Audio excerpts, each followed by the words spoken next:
Hello everyone, welcome to the another lecture of विज्ञान YouTube channel. और आज के वीडियो में हम लोग बात करने वाले हैं एक बहुत ही इम्पोर्टेंट कंसेप्ट के बारे में बच्चों, जिसका नाम है मैकेनिकल एनर्जी। जैसा कि मैंने आप लोगों को अपने पिछले सेशन में जब मैंने आप लोगों को पोटेंशियल एनर्जी पढ़ाई थी तब भी बोला था कि mechanical energy is is are going to be our next topic. और आज हम लोग उसी की बात करने वाले हैं बच्चों। ठीक है। इससे कई ज्यादा क्वेश्चंस आते हैं जेई में। इसकी काफी ज्यादा हाई वेटेज है जेई में। तो मुझे लगा कि इस टॉपिक को हम लोगों को बहुत डिटेल में और अलग से पढ़ना चाहिए। मतलब ऐसा नहीं करना चाहिए कि इस टॉपिक के साथ किसी और टॉपिक को इनकलकेट कर दें। मुझे लगा कि मैकेनिकल एनर्जी के लिए एक सेपरेट वीडियो होनी चाहिए जिसमें मैं आपको पूरा मैकेनिकल एनर्जी का कंसेप्ट समझाऊं, जो उसकी फिजिक्स है वो समझाऊं। और उसके साथ साथ हम लोग उसके कुछ बढ़िया जेई लेवल के क्वेश्चंस करेंगे। ठीक है। ओके बच्चों, सो स्टार्ट करते हैं आज का टॉपिक। आई होप आप लोगों ने चाय पानी पी लिया होगा, रिलैक्स कर रहे होगे और आराम से अपन वीडियो देखेंगे। ठीक है। सो सबसे पहले तो डेफिनेशन की बात करें, यहीं से गेम चालू होता है मैकेनिकल एनर्जी का, कि मैकेनिकल एनर्जी होती क्या है sir. What is mechanical energy sir. So देखो बेटा, मैकेनिकल एनर्जी का डेफिनेशन है कि it is the sum total of kinetic and potential energy in a system. यानी किसी सिस्टम का काइनेटिक एनर्जी और पोटेंशियल एनर्जी का जो सम होता है, किसी भी सिस्टम के काइनेटिक एनर्जी और पोटेंशियल एनर्जी का जो सम होता है बच्चों, उसको हम कहते हैं mechanical energy. Okay. It is a physics concept that describe the energy associated with the motion and position of object. ये एक फिजिक्स का ऐसा कंसेप्ट है जो कि आपको बताता है कि अगर ऑब्जेक्ट मूव कर रहा है या अगर ऑब्जेक्ट कहीं पर रुका हुआ है या ऑब्जेक्ट किसी सर्टेन पोजीशन कोऑर्डिनेट पे खड़ा है तो उसकी एनर्जी कैसे डिस्क्राइब होगी। ठीक है। ये वो फिजिकल कंसेप्ट है बच्चों जिसके बारे में आज हम लोग बहुत डिटेल में पढ़ने वाले हैं। ओके, तो let us begin are mathematics of mechanical energy. मतलब मैकेनिकल एनर्जी को इक्वेशंस में कैसे हम लोग डिड्यूस करेंगे। तो हमने फिजिक्स तो समझ ली, उसकी की डेफिनेशन क्या है। ठीक है। अब हम लोग मैथमेटिकली मैकेनिकल एनर्जी को कैसे रिप्रेजेंट करते हैं वो स्टार्ट करेंगे। ठीक है। So as I told you, mechanical energy from the definition only is what? It is the sum total of kinetic energy plus potential energy। ठीक है। तो बच्चों अगर हम इसको इक्वेशन नंबर 1 मान ले और ये काइनेटिक एनर्जी को हम लोग left hand side of the equation में डाल दें और मैकेनिकल एनर्जी को इधर ले आए राइट हैंड साइड में, तो क्या हो जाएगा? Kinetic energy is equal to mechanical energy minus potential energy. तो अब इनका सिंबल क्या होता है बच्चों? काइनेटिक एनर्जी को के से डिनोट करते हैं, मैकेनिकल एनर्जी को कैपिटल ई से डिनोट करते हैं और पोटेंशियल एनर्जी को यू से डिनोट करते हैं। तो K is equal to E minus U. ये हमारा इक्वेशन आ गया इक्वेशन नंबर 1 से। ठीक है। अब हमें एक चीज तो पता है बच्चों कि since kinetic energy is always greater than और equal to zero, it can never be negative. बच्चों आप सोचो ना, काइनेटिक एनर्जी का फॉर्मूला क्या होता है? Half M we square. Correct. Kinetic energy जो होता है उसका फॉर्मूला होता है हाफ एम वी स्क्वायर। इसमें क्या कोई भी ऐसा टर्म है जो नेगेटिव हो सकता है? वेलोसिटी का स्क्वायर है तो it can not be negative. Mass कभी नेगेटिव हो नहीं सकता। 1/2 is a positive number, so it will always be greater than और इक्वल टू जीरो। ठीक है। अगर ऑब्जेक्ट रेस्ट में है तो काइनेटिक एनर्जी जीरो होगी, अगर ऑब्जेक्ट मूव कर रहा है तो काइनेटिक एनर्जी कुछ भी होगी बट पॉजिटिव होगी। तो इसका मतलब kinetic energy is always greater than equal to zero. तो इससे क्या डिड्यूस होता है बच्चों कि E minus U is greater than equal to zero. Correct. So that implies mechanical energy is greater than equal to potential energy। ये एक बहुत ही इंपॉर्टेंट इक्वेशन है बच्चों जो कि आप लोगों को ध्यान में रखनी है। ये बहुत ही इंपॉर्टेंट फिजिक्स की कंसेप्ट है जो आप लोगों को ध्यान में रखनी है कि जो मैकेनिकल एनर्जी होती है उसकी वैल्यू या तो पोटेंशियल एनर्जी के बराबर होगी या फिर पोटेंशियल एनर्जी से बड़ी होगी। कभी ऐसा नहीं होगा कि मैकेनिकल एनर्जी जो है उसकी वैल्यू पोटेंशियल एनर्जी से कम हो जाए। कभी ऐसा नहीं होगा कि जो मैकेनिकल एनर्जी की वैल्यू है वो पोटेंशियल एनर्जी की वैल्यू से कम हो जाए। या तो मैकेनिकल एनर्जी पोटेंशियल एनर्जी के बराबर होगा या फिर मैकेनिकल एनर्जी पोटेंशियल एनर्जी से बड़ा होगा। ठीक है। ओके, यहाँ तक तो क्लियर है। हाँ बच्चों, अब हमें अगर हम वर्क का इक्वेशन लिखें, जो हमारा वर्क का इक्वेशन हुआ करता था वो क्या था? D W is equal to, अगर हम ये बात करें कि total work done is equal to total work done जो होगा डी डब्ल्यू किसी भी ऑब्जेक्ट पे, ठीक है, मान लो कोई ऑब्जेक्ट है यहाँ पर अभी सरफेस पर एम मास का, इसको हमने सरफेस से उठाकर एच हाइट पर ले गए, इसको सरफेस से उठाकर हम एच हाइट पर ले गए। तो बच्चों इस पर कौन कौन से वर्क हो रहे होंगे, कौन कौन से फोर्सेस के द्वारा वर्क हो रहे होंगे? एक तो ग्रेविटी का वर्क हो रहा होगा, जिसको हम लोग F G dot d are बोल देते हैं। मान लो इनफाइनाइटेसिमली स्मॉल डिस्प्लेसमेंट के लिए अगर हम देख रहे हैं कि पहले मान लो ब्लॉक बीच में कहीं यहाँ पर था और ये डिस्टेंस अगर डी आर था, तो यहाँ पर जो ब्लॉक था तो उस पर कितने फोर्सेज अपना वर्क कर रहे होंगे? तो पहले तो ग्रेविटी कर रही होगी F G dot d are. दूसरा हमारा एक्सटर्नल फोर्स, यानी हम हाथ लगाकर ब्लॉक को ऊपर ला रहे हैं तो वो भी कुछ फोर्स लगा रहा है, तो हमारा एक्सटर्नल फोर्स के द्वारा भी कुछ वर्क हो रहा होगा, जिसको F external dot d are कर दिया। और तीसरा जो हवा का एयर रेजिस्टेंस है बच्चों, हवा में जो एयर रेजिस्टेंस है, हवा के द्वारा जो फ्रिक्शनल फोर्स लग रहा होगा इस ब्लॉक पर, हवा के द्वारा जो फ्रिक्शनल फोर्स लग रहा होगा इस ब्लॉक को एक पोजीशन से दूसरे पोजीशन तक लाने में, वो वर्क भी होगा, तो उसको कह लेते हैं F frictional dot d are. ठीक है, तो इस फोर्स को देखकर कंफ्यूज नहीं होना है कि ये कहां से आ गया। This is the force which is being exerted on the body due to the air resistance और एयर मॉलिक्यूल्स, हम लोग उसको भी कंसिडर कर रहे हैं बच्चों। ठीक है, तो टोटल वर्क डन क्या हो जाएगा? अगर डब्ल्यू लिखेंगे तो सब में इंटीग्रेशन का साइन लग जाएगा, तो ये हो जाएगा integral F G dot d are, ठीक है, प्लस ये हो जाएगा integral F external dot d are, और ये हो जाएगा integral F frictional dot d are. इससे हमें टोटल वर्क डन मिलेगा। तो ये हो गया हमारा वर्क टोटल, करेक्ट। ये हमारा क्या चीज का इक्वेशन आ गया? ये इक्वेशन आ गया टोटल वर्क का, टोटल वर्क। अब बच्चों according to work energy theorem, according to work energy theorem, total work done is equal to change in kinetic energy. Work total is equal to delta K, यानी change in kinetic energy. तो total work done क्या क्या हो रहा है बच्चों? What is the total work done? ठीक है, तो एक तो work done by this force of gravity, तो ये हो गया integral F G dot d r, plus ये जो है work done by our external force, तो इसको डब्ल्यू डैश एक्सटर्नल लिख देते हैं सीधा सीधा। F external dot d are को क्या लिख सकते हैं? डब्ल्यू एक्सटर्नल, तो डब्ल्यू डैश एक्सटर्नल लिख दिया। डब्ल्यू डैश एक्सटर्नल क्यों लिखा, इसका रीजन आगे पता चलेगा। और एफ फ्रिक्शनल, तो friction force we all know is a non conservative force. Frictional force क्या होता है? वो इंटरनल फोर्स नहीं होता है, वो एक नॉन कॉन्जर्वेटिव फोर्स होता है। तो उसका जो वर्क होगा उसको लिख देते हैं डब्ल्यू एन सी, उसको क्या लिख देते हैं? डब्ल्यू एन सी, यानी work done by the non conservative force which is your frictional force due to the air molecules. और यही तो अपना टोटल वर्क डन हो रहा है बच्चों इस ऑब्जेक्ट पर, इस वाली बॉडी पर। ये किसके बराबर हो जाएगा? के फाइनल माइनस के इनिशियल के बराबर। Am I correct? इसको ऑब्जर्व करो, बताओ यहाँ तक चीजें समझ आ रही हैं? आई होप आप लोग को यहाँ तक बिल्कुल चीजें क्लियर होंगी, यहाँ तक कोई दिक्कत नहीं होगी। ओके, तो अगर मैं इसको राइट हैंड साइड लेके चला जाऊं इक्वेशन के, ठीक है, तो अपने पास क्या बचेगा? W dash external plus work done by non conservative force is equal to K final minus K initial, ठीक है, K final minus K initial minus minus, और इसको मैं ऐसे लिख सकता हूँ plus minus of integral F G dot d r. बात बराबर है बच्चों? या तो मैं सीधा लिख दूं के final minus K initial minus F G dot d are, या फिर मैं ऐसे लिख दूं के final minus K initial plus bracket में minus F G dot d are. तो वो जब ब्रैकेट खुलेगा तो वो माइनस साइन ही आएगा बीच में। अब बच्चों इस इक्वेशन को ध्यान से देखो और बोलो पहचान रहे हो क्या, ये क्या चीज का इक्वेशन है?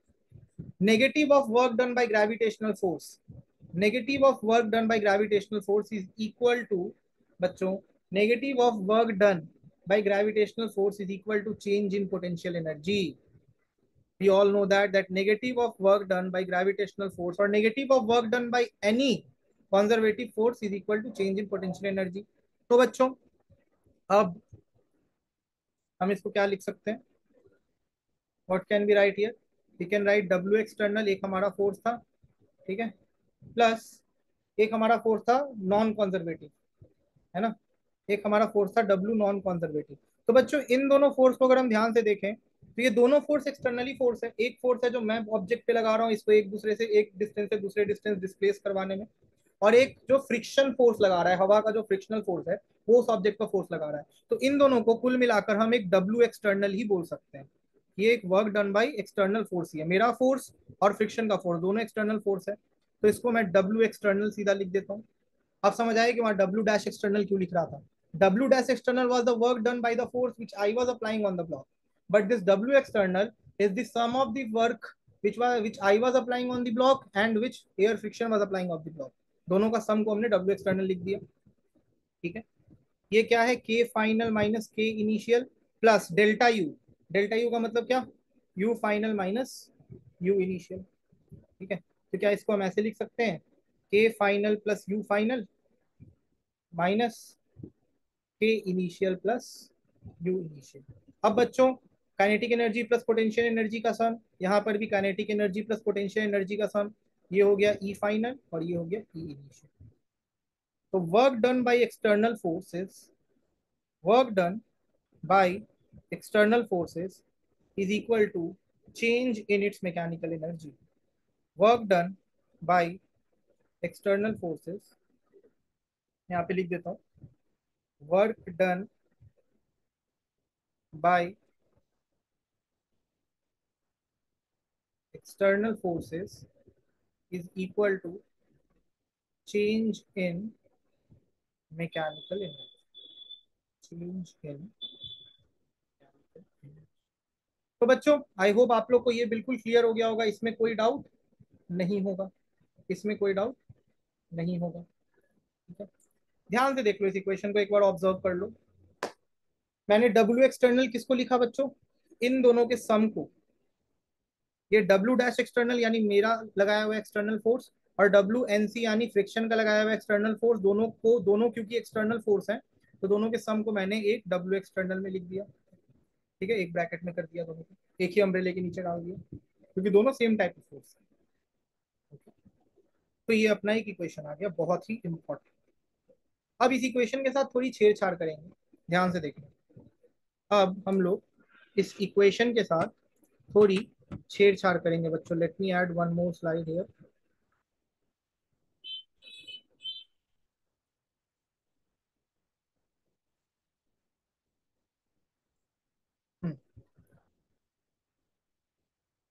तो बच्चों वी नो दैट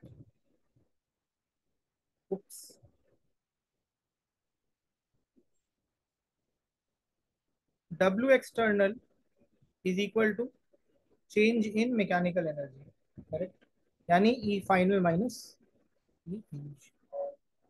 अब अगर मान लो कि एक्सटर्नल फोर्सेस के द्वारा जो वर्क डन किया जा रहा है वो जीरो है, if work done by external forces is equal to zero, तो that implies E final minus E initial will be equal to zero बच्चों, क्योंकि डब्ल्यू एक्सटर्नल ही E final minus E initial है। अब अगर यही जीरो हो गया तो ये वाला पार्ट पूरा क्या हो जाएगा, जीरो के बराबर, यानी that implies E final will be equal to E initial. That implies E final will be equal to E initial. इसका मतलब क्या है, इसी को कहते हैं principle of conservation of mechanical energy. इसी को कहते हैं principle of conservation of mechanical energy. This is called principle of conservation of mechanical। बच्चों ये स्टेट क्या करता है कि जब कोई भी एक्सटर्नल फोर्स जो बॉडी पे लग रहा है, कोई भी एक्सटर्नल फोर्स जो बॉडी पे लग रहा होगा, अगर उसका वर्क डन जीरो होगा, अगर उसका वर्क डन जीरो होगा, यानी कुल मिलाकर केवल इंटरनल फोर्सेस जैसे ग्रेविटी का फोर्स, जैसे यू नो स्प्रिंग का फोर्स, ये सारे फोर्सेस ही अगर बॉडी पे लग रहे होंगे और वर्क कर रहे होंगे, केवल इंटरनल फोर्सेस के द्वारा अगर वर्क किया जा रहा होगा बॉडी पर, एक्सटर्नल फोर्सेस के द्वारा अगर बॉडी पर वर्क नहीं किया जा रहा होगा, अगर किया भी जा रहा होगा तो वो जीरो होगा, तो बच्चों जो मैकेनिकल एनर्जी है वो कंजर्व्ड रहेगी। It will not be created, it can neither be created, it can not be destroyed, it will only transfer from one form to the another form. तो मैकेनिकल एनर्जी यहाँ पे लिख देता हूँ, in absence of work done by F external, which is any external force, the mechanical energy of a system remains constant or conserved. ये जो statement है बच्चों, यही स्टेटमेंट आपके principal of conservation of mechanical energy का, इसको याद रखिए। ओके, मैं इसको हाईलाइट भी कर देता हूँ ताकि आप लोग जब नोट्स में देखोगे आपको चीजें अच्छे से समझ आएंगी कि क्या इंपॉर्टेंट है। बच्चों, I hope it is very very clear. I hope it is very very clear. अब बच्चे कंफ्यूज क्या हो जाते हैं ना कि sir principle of conservation of energy और principle of conservation of mechanical energy क्या सेम चीज है? नहीं। Principle of conservation of energy क्या बोलती है कि the total energy of the universe, जो यूनिवर्स की पूरी एनर्जी है, वो हमेशा कांस्टेंट रहेगी, वो हमेशा कंजर्व्ड रहेगी। It can neither be created, it can neither be destroyed. But mechanical energy के केस में, अगर हम सिर्फ मैकेनिकल एनर्जी की बात करें, total energy of the universe की बात नहीं करें, तो मैकेनिकल एनर्जी के केस में तो अगर मैं उस पर एक्सटर्नल फोर्स लगा दूं किसी सिस्टम पे, और वो अगर वो सिस्टम पे वो वर्क कर जाए, मेरा एक्सटर्नल फोर्स, यानी मेरा एक्सटर्नल फोर्स का work is not equal to zero, तब तो मैकेनिकल एनर्जी कांस्टेंट और कंजर्व नहीं रहेगी ना। तब ये कंडीशन तभी वैलिड होगा जब मेरा एक्सटर्नल फोर्स कोई वर्क नहीं कर रहा होगा, है ना। बट अगर करने लग गया मेरा एक्सटर्नल फोर्स कोई वर्क, तब तो मैकेनिकल एनर्जी चेंज कर जाएगी, कांस्टेंट या कंजर्व नहीं रहेगी। बट जो टोटल एनर्जी होगी सिस्टम की या यूनिवर्स की, इस पूरे ब्रह्मांड की जो पूरी एनर्जी है, वो कभी घटेगी बढ़ेगी नहीं। It will not B net positive, it will not B net negative, it will always remain constant and conserve. यानी अगर ब्रह्मांड के किसी पार्ट की एनर्जी बढ़ेगी तो उसको कॉम्पेंसेट करने के लिए दूसरे पार्ट की एनर्जी उतनी ही घट जाती है। ठीक है, इसको कहते हैं principle of conservation of energy. But this principle of conservation of mechanical energy is different from that. Okay बच्चों, सो आपको ये चीज अपने जहन में बिल्कुल अच्छे से उतार लेनी है। I hope it is very clear. ठीक है, now let us do some basic level question, ground level question, ताकि आपको थोड़ा आइडिया लगे। तो if 250 joule of work is done in sliding a 5 kg block up an inclined plane of height 4 metre. एक inclined plane है,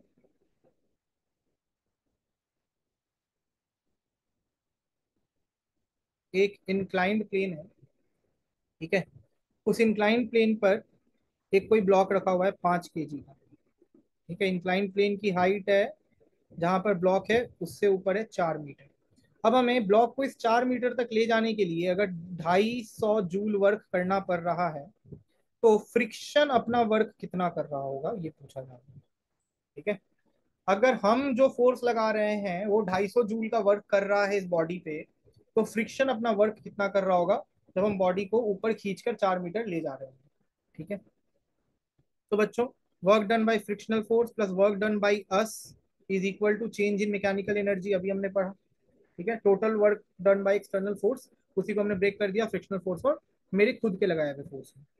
तो work done by frictional force plus हम अपना कितना वर्क लगा रहे हैं 250 जूल इज इक्वल टू, देखो फाइनल मैकेनिकल एनर्जी क्या होगा जब ब्लॉक यहाँ पर पहुंच जाएगा, तो उसकी जो फाइनल मैकेनिकल एनर्जी होगी वही उसकी पोटेंशियल एनर्जी होगी, क्योंकि ब्लॉक यहाँ पे पहुंच गया तो वो रेस्ट में आ गया।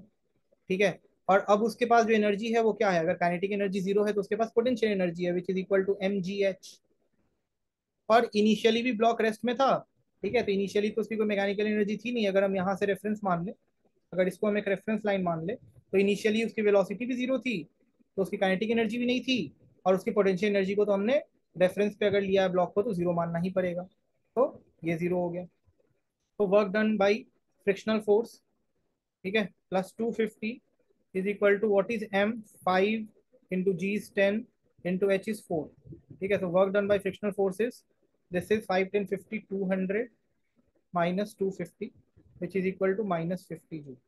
So this is your answer बच्चों। Work done by frictional force in taking the block up the inclined plane with for the height of 4 meter is minus 50 joule, and negative sign indicates कि जिस तरफ block जा रहा है उसके opposite direction में work लग रहा है। नेगेटिव साइन क्या इंडिकेट कर रहा है कि जिस तरफ ब्लॉक जा रहा है उसके ऑपोजिट साइड में फ्रिक्शनल फोर्स का वर्क लग रहा है। ठीक है, I hope it is clear बच्चों यहाँ तक।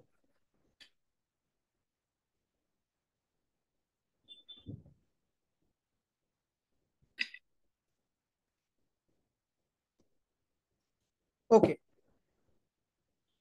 अ 45 kg boy slide from rest. Okay, एक स्लाइड है जिससे कि एक 45 किलो का बच्चा है। ठीक है, 45 किलो का काफी हेवी बच्चा है। ठीक है, बच्चा या लड़का, चलो लड़का ही ले लेते हैं, बच्चा कहाँ से हो जाएगा सर 45 किलो। एक 45 kg का लड़का है जो कि स्लाइड कर रहा है फ्रॉम रेस्ट। इनिशियली वो रेस्ट में था, अब स्लाइड कर रहा है एक 3 मीटर लंबे स्लाइड से। ठीक है, एक 3 मीटर लंबे स्लाइड से वो स्लाइड कर रहा है to the ground level. To the ground level, जब वो ग्राउंड लेवल पे आता है तो उसकी वेलोसिटी है ट्रैवलिंग एट 5 मीटर पर सेकेंड, तो उसकी वेलोसिटी है 5 मीटर पर सेकेंड। जब बच्चा ग्राउंड लेवल पे आने लगता है तो उसकी वेलोसिटी उस समय होती है 5 मीटर पर second. How much work was done by non conservative force on the boy from the friction of the slide, यानी work done by frictional force पूछ रहा है बच्चों आप। Again similar kind of question, work done by frictional force यही पूछा जा रहा है। हमें पता है कि वर्क डन बाई जो नॉन कंजर्वेटिव फोर्स होगा वो डेल्टा यू प्लस डेल्टा के बराबर होगा। Work done by any non conservative force is equal to change in kinetic energy plus change in potential energy. ठीक है, तो ये क्या हो जाएगा इनिशियली, अगर हम ग्राउंड लेवल पे मान लो कि ये स्लाइड है, बच्चा पहले यहाँ पर था, अगर हम इसको रेफरेंस ले लें जहाँ पर बच्चा ऊपर में साइड के था, तो यहाँ पर तो पोटेंशियल एनर्जी जीरो के बराबर हो गई। तो या फिर चलो इसको रेफरेंस नहीं लेते हैं,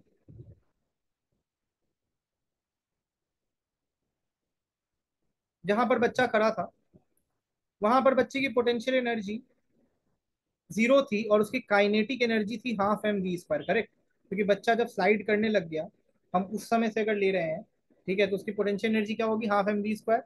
ठीक है, तो फाइनल माइनस इनिशियल क्या होगा, फाइनली जब बच्चा यहाँ पर पहुंच जाएगा तो बच्चा रुक जाएगा, करेक्ट। बच्चा जब फाइनली यहाँ पे पहुंचेगा तो रुक जाएगा, तो ये हो जाएगा 0 - mgh। ठीक है, और ये हो जाएगा half M we square minus zero, correct. Half M we square minus, जब पोटेंशियल एनर्जी जीरो थी तो बच्चे के पास काइनेटिक एनर्जी था, जब kinetic energy potential energy mgh थी तो बच्चे के पास काइनेटिक एनर्जी नहीं था। इससे क्या पता चलता है कि एनर्जी बैलेंस्ड है। तो -mgh यानी -45 × 10 into height is how much 3, correct. और ये हो जाएगा 0.5 इंटू 45 इंटू कितना 25, करेक्ट। इसको जब आप सॉल्व करोगे तो ये आएगा -787.5 जूल। तो अगेन फ्रिक्शनल फोर्स नेगेटिव आ रहा है बच्चों, इसका क्लियर इंडिकेशन है कि बच्चा अगर नीचे स्लाइड कर रहा होगा तो फ्रिक्शनल फोर्स ऊपर लग रहा होगा और उसके द्वारा जो वर्क डन है वो उसके बच्चे के मोशन के ऑपोजिट डायरेक्शन में लग रहा होगा। Clear everyone, understood. Work done bye non conservative forces delta U plus delta के, उसी से लगा दिया मैंने। A person who is sky diving, एक पर्सन है जो कि स्काई डाइविंग कर रहा है, स्टार्ट फ्रॉम रेस्ट। ठीक है, रेस्ट से स्टार्ट करता है from an altitude of 4000 metre. मान लो ये एरोप्लेन है, ठीक है, और इस एरोप्लेन में वो पर्सन है जो यहाँ से कूदने वाला है, और ये ग्राउंड से 4000 मीटर ऊपर है। ये ग्राउंड से कितने हजार मीटर ऊपर है, 4000 मीटर ऊपर है। ठीक है, अब the person sky driving started from rest. Initially तो इसकी वेलोसिटी जीरो थी ये पर्सन की जो कि स्काई डाइविंग करने वाला था। ठीक है, जैसे ही ये कूदता है और ये 350 मीटर की हाइट पे पहुंचता है, यानी कहीं यहाँ पर अगर ये पहुंचा होगा, ठीक है, इस टाइम पे इसकी स्पीड थी 75 मीटर पर सेकेंड। इस टाइम पे इस आदमी की कूदने के बाद जैसे ही वो 500 मीटर कवर किया, यानी अब वो ग्राउंड से 3500 मीटर ऊपर है, उस टाइम पर उसकी वेलोसिटी थी 75 मीटर पर सेकेंड। अगर पर्सन का मास है 65 kg, तो एयर रेजिस्टेंस के द्वारा यानी एयर के फ्रिक्शन के द्वारा कितना वर्क किया गया होगा इंसान पर। एयर रेजिस्टेंस के द्वारा यानी एयर के फ्रिक्शन के द्वारा इंसान पर कितना वर्क किया गया होगा, ये आपसे पूछा जा रहा है। ओके, ये आपसे पूछा जा रहा है। तो again work done bye non conservative forces delta U plus delta के।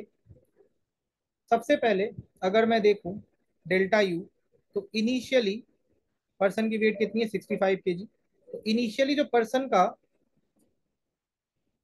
पर्सन का पोटेंशियल एनर्जी था जब वो प्लेन पे खड़ा था, वो क्या था, mg × 400। और फाइनली अगर हम इस पॉइंट पर बात करें जब वो 500 मीटर नीचे आ चुका है और वो 3500 मीटर ऊपर है आसमान जमीन से, ठीक है, तो उस टाइम पे उसकी पोटेंशियल एनर्जी कितनी थी, 65 × 10 × 3500। ये इसकी फाइनल पोटेंशियल एनर्जी थी, यू फाइनल। ठीक है, माइनस यू इनिशियल कितनी थी, 65 × 10 × 4000। ठीक है, ये इसकी यू इनिशियल थी, प्लस इनिशियली उसकी काइनेटिक एनर्जी जीरो थी क्योंकि वो रेस्ट में था, प्लेन में था। ठीक है, यहाँ पर लिखा हुआ भी है it is starting from rest. Finally उसकी काइनेटिक एनर्जी यहाँ पर कितनी है, हाफ इंटू 65 × 75 का whole square, because it is given in the question that now he is traveling at 75 metre पर सेकंड स्क्वायर, और इनिशियली उसकी काइनेटिक एनर्जी जीरो थी। तो बच्चों अगर 650 को अपन कॉमन ले लें यहाँ से, ठीक है, ये क्या हो जाएगा, 3500 माइनस 4000 प्लस 0.5 इंटू 65 × 75 का होल स्क्वायर। ठीक है, आप जब इसको सॉल्व करोगे तो आपका आंसर मैं यहाँ पर लिख देता हूँ 142187.5। ठीक है, अब तो मैथमेटिक्स है बच्चों, अब तो मुंह माया है, अब तो इसमें कुछ फिजिक्स बचा नहीं। तो ये वाला जो इक्वेशन है ये तो आप सॉल्व कर ही लोगे खुद से मैथ्स लगाकर। ठीक है, इतना वर्क डन फ्रिक्शनल फोर्स कर रहा होगा इंसान पर जब इंसान स्काई डाइविंग कर रहा होगा at the speed of 75 metre पर second and at an altitude of 3500 metre. देख रहे हो, हर जगह पे हम सेम फॉर्मूला लगा रहे हैं, work done bye non conservative force. Cool. Okay, now this is a very good question बच्चों। ये क्वेश्चन HC वर्मा सर की बुक से लिया हुआ है हमने। ठीक है, इसको सॉल्व कर, देखो बोला ये जा रहा है कि एक पार्टिकल है जिसको कि पॉइंट ए पे हमने प्लेस कर रखा है। ठीक है, particle is placed at point A of a frictionless track ABC। ये जो ट्रैक है ABC ये फ्रिक्शनलेस है, यानी क्या है, स्मूथ है। ठीक है, अब यहाँ पर मान लो कोई पार्टिकल है, इस पार्टिकल को हमने हल्का सा पुश किया टूवर्ड्स राइट, तो अब ये खिसकने लगा होगा और इस तरीके से ये खिसक कर ऊपर जाएगा, करेक्ट, और फिर ऊपर से नीचे आएगा। तो पूछा ये जा रहा है कि find its speed when it reaches the point B. जब पॉइंट बी पे होगा पार्टिकल, यहाँ पर कहीं पर, तो पार्टिकल की स्पीड कितनी होगी, ये आपको पूछा जा रहा है। और take G is equal to 10 metre पर सेकेंड स्क्वायर। ठीक है, so this is your question बच्चों की। इनिशियली पार्टिकल यहाँ पर था, हमने उसको हल्का सा राइट पुश किया, वो नीचे स्लाइड में स्लाइड करने लग गया। जब वो पॉइंट बी पर पहुंचा होगा तो उसकी स्पीड कितनी होगी। ठीक है, मान लेते हैं कि जो पोटेंशियल एनर्जी थी, ठीक है, वो जीरो थी हॉरिजॉन्टल सरफेस पे, यानी यहाँ पर मान low potential energy zero this horizontal surface पे। या फिर यहाँ पर नहीं लेते हैं, छोड़ो, let us you know not complicate this question, already ये थोड़ा कॉम्प्लिकेटेड क्वेश्चन है। जो हॉरिजॉन्टल सरफेस है ना, take potential energy is equal to zero on the horizontal surface, यानी ऊपर वाले स्लाइड का जहां से ब्लॉक स्टार्ट हो रहा है वहां पर पोटेंशियल एनर्जी को जीरो मान लो। ठीक है, ठीक है, तो बच्चों शुरू में पार्टिकल की जो पोटेंशियल एनर्जी है वो कितनी है, zero at point A. Particle की पोटेंशियल एनर्जी हमने जीरो मान ली। ठीक है, तो अब हमें अगर टोटल काइनेटिक एनर्जी बतानी है पॉइंट ए पे, तो पॉइंट ए पर काइनेटिक एनर्जी भी जीरो होगी। तो फिर एनर्जी गई कहाँ, एनर्जी तो है ही नहीं ना, तो ये तो गलत हो गया ना, ऐसा नहीं कर सकते हम। हॉरिजॉन्टल सरफेस यानी जो नीचे वाला सरफेस है उसी पर जीरो मानेंगे। यहाँ पर पोटेंशियल एनर्जी को जीरो मान लिया हमने। ठीक है, ये नीचे वाला जो हॉरिजॉन्टल वाला सरफेस है, ये वाला सरफेस यानी ये वाला सरफेस, यहाँ पे पोटेंशियल एनर्जी क्या है अपनी, जीरो। तो अगर हमने पोटेंशियल एनर्जी को जीरो मान लिया वहां पर, तो पोटेंशियल एनर्जी एट ए क्या हो जाएगा, M G H, which is equal to M G into 1 metre. Correct, M G into 1 metre. अब potential energy at point B क्या होगा, point B 0.5 metre from the reference line, तो ये हो जाएगा एम जी इंटू 0.5। ठीक है, M G into 0.5 हो गया ये। ओके, अब यहाँ पर पॉइंट ए पर पार्टिकल के पास पोटेंशियल एनर्जी है, वो रेस्ट में है, तो यानी kinetic energy at point A will be zero. A के पास काइनेटिक एनर्जी जीरो होगी। और क्योंकि ट्रैक जो है वो फ्रिक्शन लेस है, तो जब पार्टिकल ट्रैवल करना शुरू करेगा इस ट्रैक में, तो कोई भी एनर्जी लॉस नहीं होगी ड्यू टू फ्रिक्शन। फ्रिक्शन कोई वर्क नहीं कर रहा है ट्रैक पे। और ऑल्सो नॉर्मल फोर्स भी पार्टिकल पे कोई वर्क नहीं करेगा, क्योंकि पार्टिकल जिस डायरेक्शन में जा रहा है नॉर्मल फोर्स उसके परपेंडिकुलर लगेगा, तो वर्क डन उसके द्वारा भी जीरो हो जाएगा। तो अगर हम principle of conservation of mechanical energy लगाएं, तो U A plus K A is equal to U B plus K B. ठीक है, ये अपना हो गया। U is how much, M G. ठीक है, एंड के तो अपना जीरो है, is equal to U B is how much, M G into 0.5 plus K B is how much, half M V B square. और यही we B तो हमें चाहिए, तो यहाँ से आप सॉल्व कर लोगे तो आपको वी बी मिल जाएगा 5 मीटर पर सेकेंड स्क्वायर। यानी पार्टिकल 5 मीटर पर सेकेंड स्क्वायर की स्पीड से चल रहा होगा। ठीक है, सॉरी नॉट 5 मीटर पर सेकेंड, माई बैड।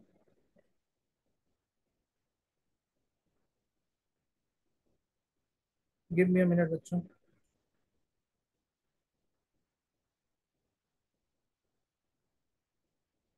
जो स्पीड आएगी वो आएगी √10 मीटर पर सेकेंड।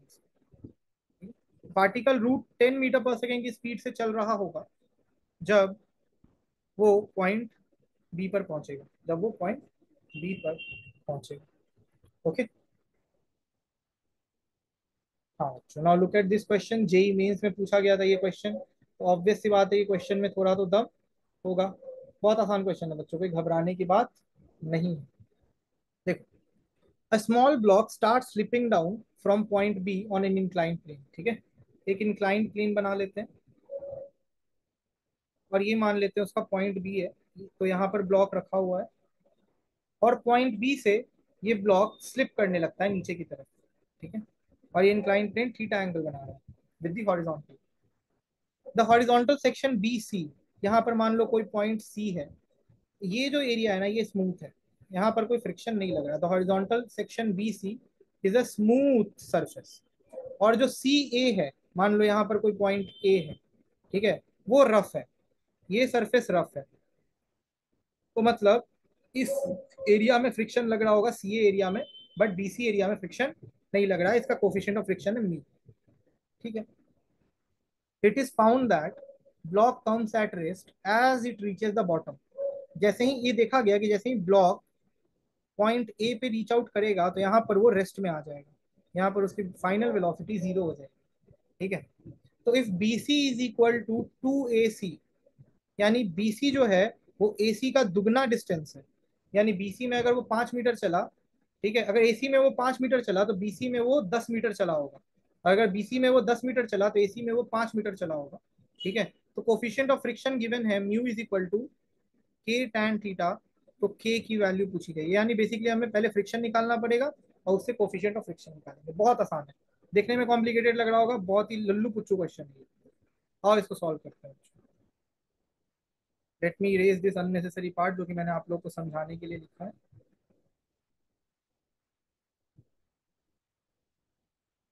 देखिए, वर्क एनर्जी थ्योरम से इस पर कौन कौन से फोर्स लग रहे होंगे, एक ग्रेविटी का फोर्स और दूसरा फ्रिक्शन का फोर्स। क्योंकि हमने तो इस पे कोई फोर्स लगाया नहीं है, ब्लॉक ब्लॉक ऑटोमेटिकली स्लाइड कर रहा है। ठीक है, और ये किसके बराबर होगा, चेंज इन काइनेटिक एनर्जी के। तो फ्रिक्शन का फोर्स कितना लग रहा होगा, एम जी, ये अपना M G, this is M G cos theta. तो जो हॉरिजॉन्टल डायरेक्शन में फ्रिक्शन का फोर्स लग रहा होगा वो लग रहा होगा एम जी साइन थीटा। ठीक है, तो फ्रिक्शनल फोर्स का जो वर्क होगा वो क्या हो जाएगा, फ्रिक्शनल फोर्स का जो वर्क होगा बच्चों, अगर मान लो ये डिस्टेंस x है, तो ये डिस्टेंस क्या हो जाएगा 2x। तो टोटल डिस्टेंस उसने कितना ट्रेवल किया 3x। तो M G sine theta into 3x, ठीक है, एम जी एच। और फ्रिक्शनल फोर्स कितना वर्क करता है, mu M G cos theta. हमें पता है नॉर्मल रिएक्शन कितना इस पे लगेगा, एन। फ्रिक्शनल फोर्स का जो वर्क, फ्रिक्शनल फोर्स का जो फॉर्मूला होता है वो होता है म्यू एन, यानी mu M G cos theta, ठीक है। और इसके बाद जो काइनेटिक एनर्जी में चेंज होगा is equal to change in kinetic energy, वो जीरो होगा बच्चों, क्योंकि इनिशियली भी ये रेस्ट में था, फाइनली भी ब्लॉक जाके रेस्ट में ही रहा, ठीक है। तो इससे क्या हमें म्यू की वैल्यू नहीं मिल जाएगी, 3x mg sin theta, 3x mg sin theta is equal to mu M G cos theta. M G और एम जी क्या हो गए, कैंसिल आउट हो गए। 3x sin theta is equal to mu cos theta. इससे जब आप म्यू की वैल्यू निकालोगे, म्यू की वैल्यू आ जाएगी 3 tan थीटा।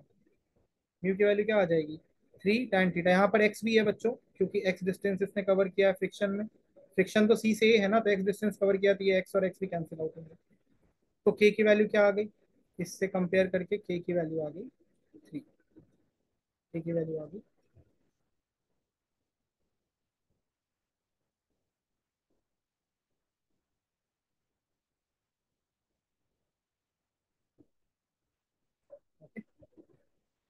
हाँ बच्चों, so look at this question, मैं एक बार और शुरू से समझा देता हूँ, ठीक है।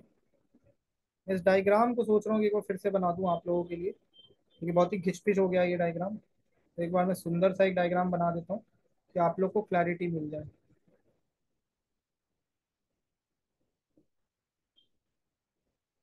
देखो बच्चों, एक इंक्लाइन प्लेन था, ये था पॉइंट बी, ये था पॉइंट सी, ये है point A.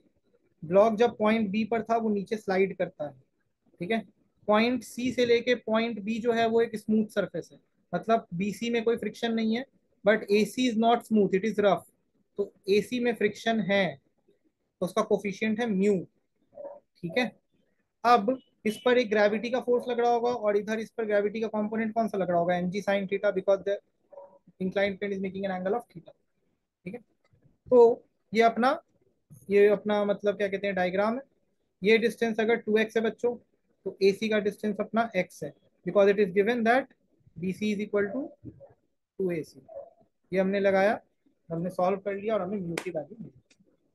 Okay, easiest question of this session, मैं तो यही मानूंगा। सो बच्चों, this was all about mechanical energy. I hope आप लोग को इंसाइट मिला होगा कि कैसे हम मैकेनिकल एनर्जी के क्वेश्चंस करते हैं, और कैसे हम बाकी की चीजें सॉल्व करेंगे इसके रिगार्डिंग, इस कंसेप्ट के रिगार्डिंग, ठीक है। चलो बच्चों, I hope you like this session, I will see you in the next one. Bye bye, take care.